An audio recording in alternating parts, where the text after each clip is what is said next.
Question 1 is a integration of an expression that is pretty much already ready for calculus. Certainly the 8x cubed is. Ready for calculus means there's a number there and a number there. Now the 4 isn't of that same 4, you can't see the x there. But if you remember that integration is the reverse of differentiation, all you have to do is lay down something whose derivative you're confident would be 4, and 4x is that expression. Now if you make mistakes a lot on these, I recommend learning this. Kx to the power of n becomes k over n plus 1 times x to the power of n plus 1. So comparing this to that, what's playing the role of k? 8. What's playing the role of n? 3. So therefore our answer is 8 over 3 plus 1 x to the power of 3 plus 1 plus 4 plus 4x and then plus c. So simplifying that, you get 8 over 4 x to the power of 4 plus 4x plus c, which is 2x to the power of 4 plus 4x plus c. So that's question 1. Question 2, 32 to the power of a fifth. Okay, remember fractional powers mean rooting. The denominator indicates the type of rooting, so this is the fifth root of 32.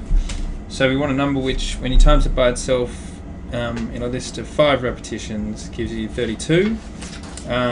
2 is that number. 2 times 2 times 2 times 2 times 2 is 32.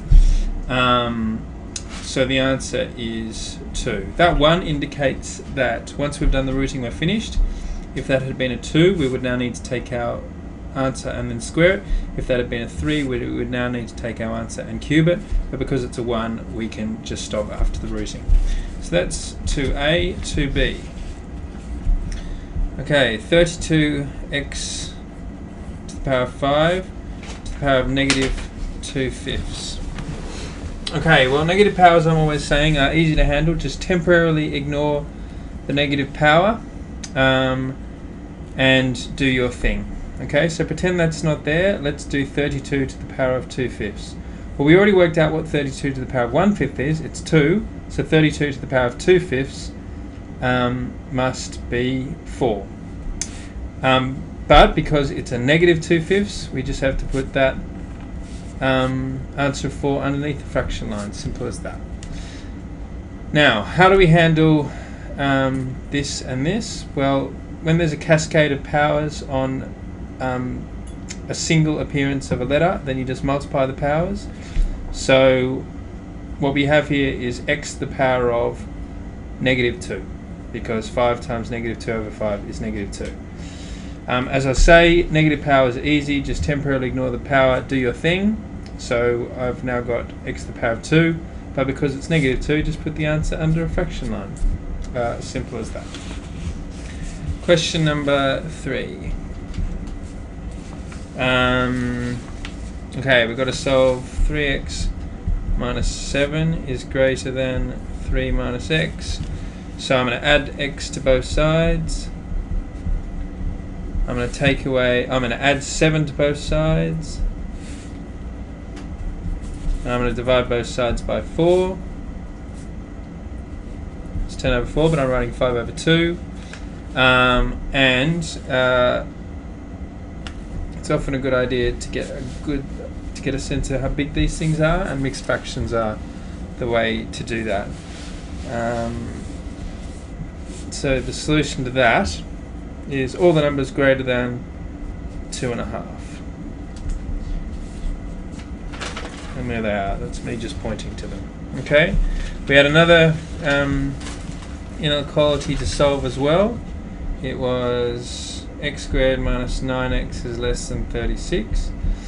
Now, quadratic inequalities must be done with a graph. So you could graph that and ask yourself, when is it lower than or equally low as 36? But simpler, why not graph that and ask yourself, when is it lower than the x-axis? Okay, Now the graph of that is probably best done by Intercepts, because that's quite easy to factorize, I think. Yep.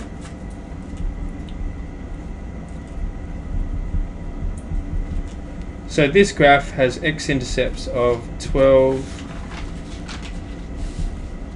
and -3. So this is the graph.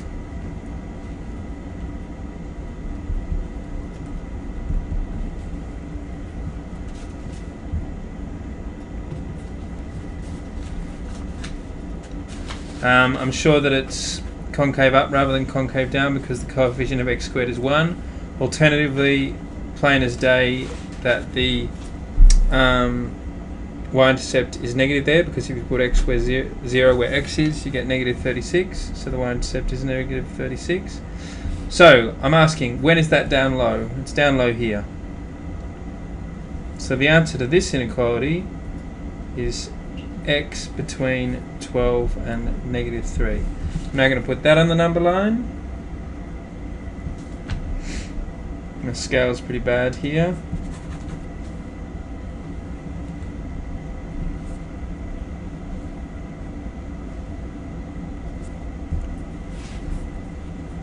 This is pretty rough. So there's one stretch of answers. In other words, the answers between the numbers between -3 and 12. Our answer from before is this stretch of answers. Okay, and this, by the way, the reason why I've done these number lines is I could see in advance that there was this question coming up where you have to say which satisfies both this inequality and this inequality. It's not a coincidence that that algebra is the same as that. It's not a coincidence that that algebra is the same as that. Okay, so what's the answer? Which values of x were covered both by this and that? It's these ones here. So the answer to our part C is that there. This is an example of where drawing a diagram is actually absolutely crucial. It's crucial to draw the graph to solve the quadratic inequality. It's crucial to draw the number lines to be able to answer which values of x satisfy both that and that.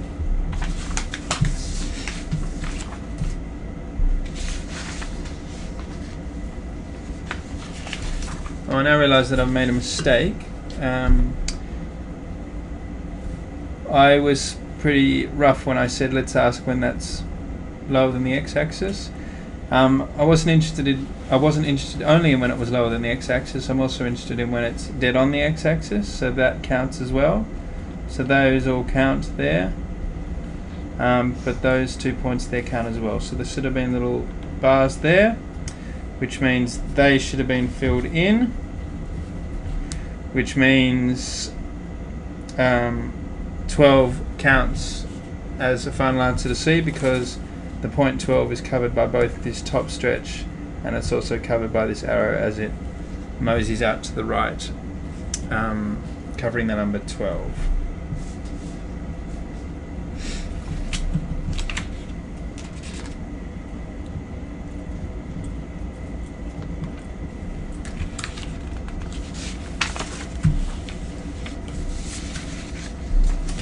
Okay, question number 4. We've got this great big graph here.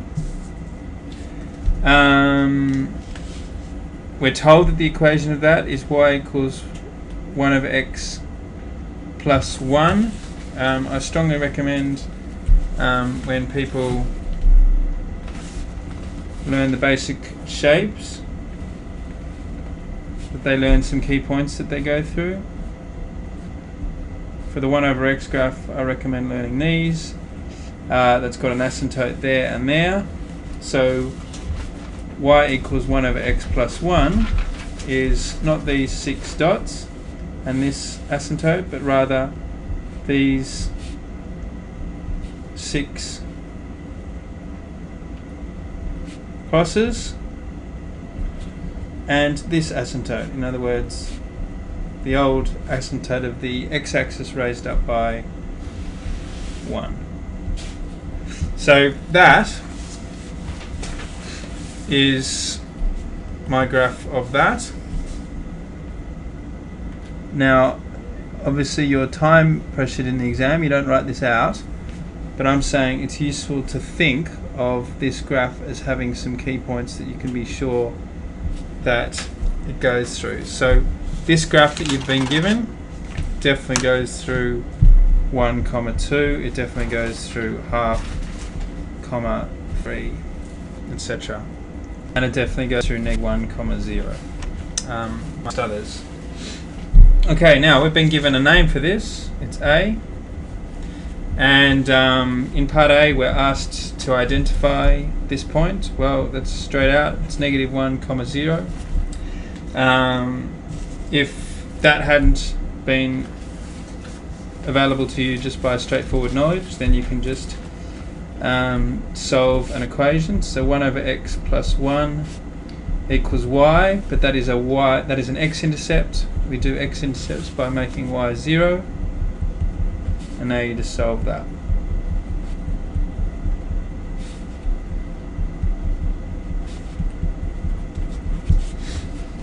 Okay, part B. On a copy of figure 1, oh, so it turns out I did have to do a copy of figure 1 after all. Sketch y equals x squared, x minus 2. Now that's a cubic. It either goes like this or like this, but which? Okay. Well, you can nail down which of those is the case by looking at the intercepts. But you can also consider what the coefficient of x cubed would be if you expanded it. If you expanded this, the coefficient of x cubed would be 1, a hidden 1, and that's a positive number, so therefore it's this shape. You can also imagine putting the number 10 in. If you put the number 10 in there, I think you get like some massive number, 800, 10 times 10 times 8. So you want to make sure that your graph is nice and high when you're moving out to some distance on the right. So therefore this is our basic shape. Now, if you know the intercepts, like in other words, you know where this snake shape hits the axes, you've pretty much nailed where it has to be. So this is me doing the x-intercepts. You can only get 0 from a product if the various elements of the product are 0. So x being 0 will do the trick, and x minus 2 being 0 would do the trick.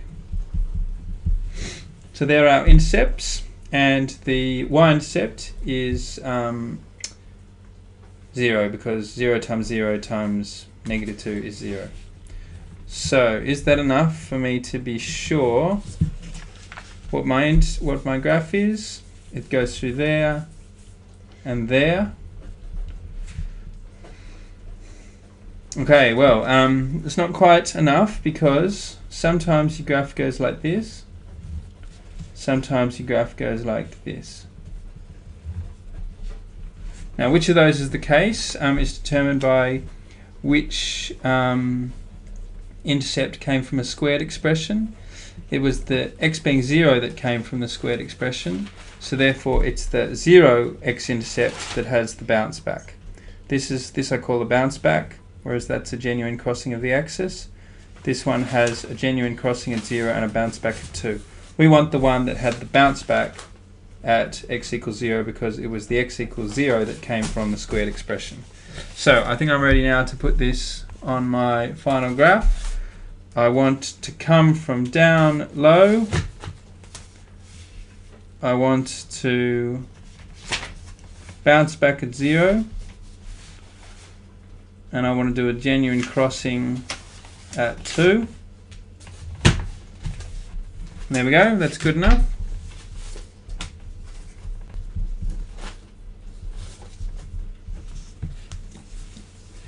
And now we have to say how many solutions there would be to the equation that comes from sticking an equals sign in between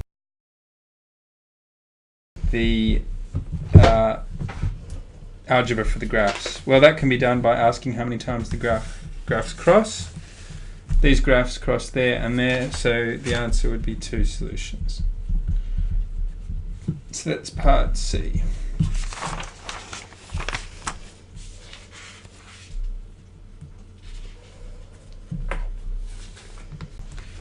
Question number 5 has this sequence A1, A2, A3, and the rule giving it is this. Now remember, the whole point of algebra is that it's supposed to stand for all possible examples at once. So when I see this, I think of an example as A3 plus 1 equals 5A3 minus 3. I think of it as this, A10 plus 1 equals 5A10 minus 3. So this stands for millions of possibilities of these. But not all of those are equally useful to us for this question. The best ones are the ones with low numbers. So A1 plus 1 equals 5A1 minus 3. And A2 plus 1 equals 5A2 minus 3. That's just me copying this out, but with different low numbers playing the role of n. Now why are these useful? Because a tidy version of this is A2 equals 5, I was about to say A1, but I'm not going to write A1. I've actually been told, oh no, I was going to say I've been told the value of A1, but I haven't. It's A2 that I've been told the value of. So the tidy version of this is 7 equals 5A1 minus 3. You solve that, you get A1 equals 2, and that's part A. Okay. The tidy version of this is A3 equals 5. I was about to write A2, but I'm not going to write A2. I'm going to write 7 because I've been told that's what it is. Minus 3, so A3 equals 32, I think. Yeah, 32. Next version is A3 plus 1 equals 5A3 minus 3. Tidy version of that is A4 equals 5. I'm not going to write A3, I'm going to write 32 because that's what it is. And that is 157. Okay. Now, the reason why I was doing those is because in part B it asks me to find this sum. Okay, remember this is just code for a whole string of things with plus signs in between. But what is it that you're putting plus signs in between? It's a whole bunch of these expressions with r replaced first by this, then by one more than that, then by one more than that, and then finally by that. So this fancy thing here is just a complicated version of this string. Now, we know the values of all of those. We have 2 for A1, we have 7 for A2, we have 32 for A3, and we've got 157 for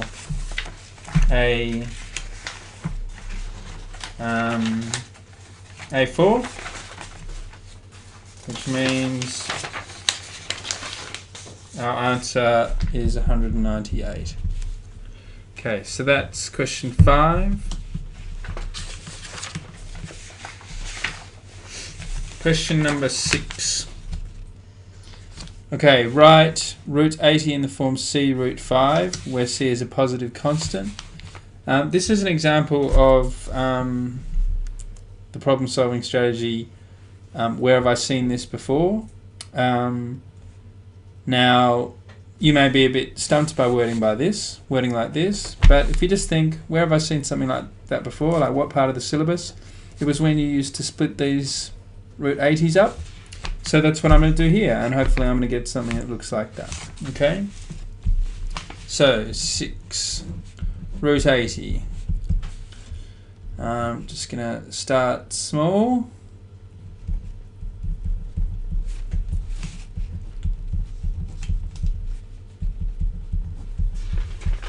Then keep going. That's a 2 written. That's a 2 in. 2 times 2 is 4. And there we go. So we were told to make it look like that. We were told to make C positive, and it is. So we're done. Now, that was part A. Part B. We've got some rectangle. No harm in drawing a diagram.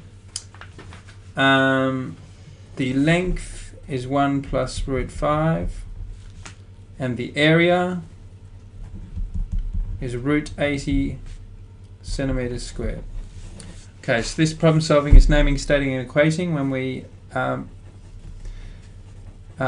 state a fact using an equal sign, using names that we have either been given or invented ourselves. So this is me, I've already got a name for that length.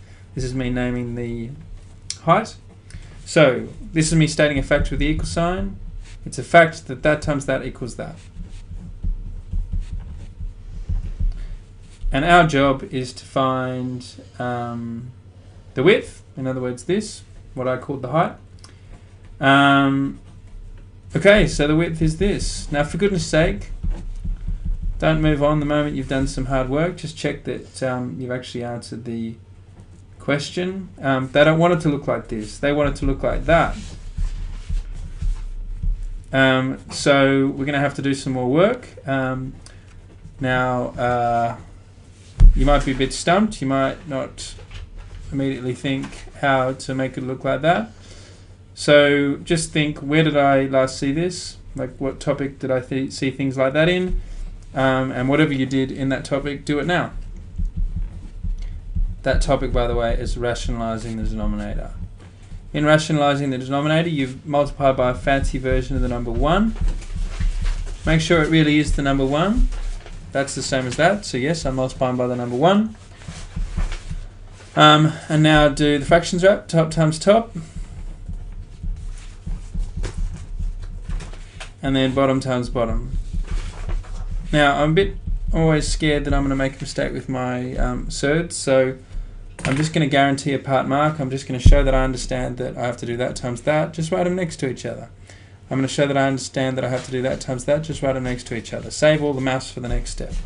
But in fact, I'm not even going to do any maths on the next step. I'm just going to expand this bracket. When I say maths, I mean no arithmetic. I'm just going to write this next to this. Just a super safe strategy. Then I'm going to write this next to this. There's no way that I won't get part marks for expanding that bracket.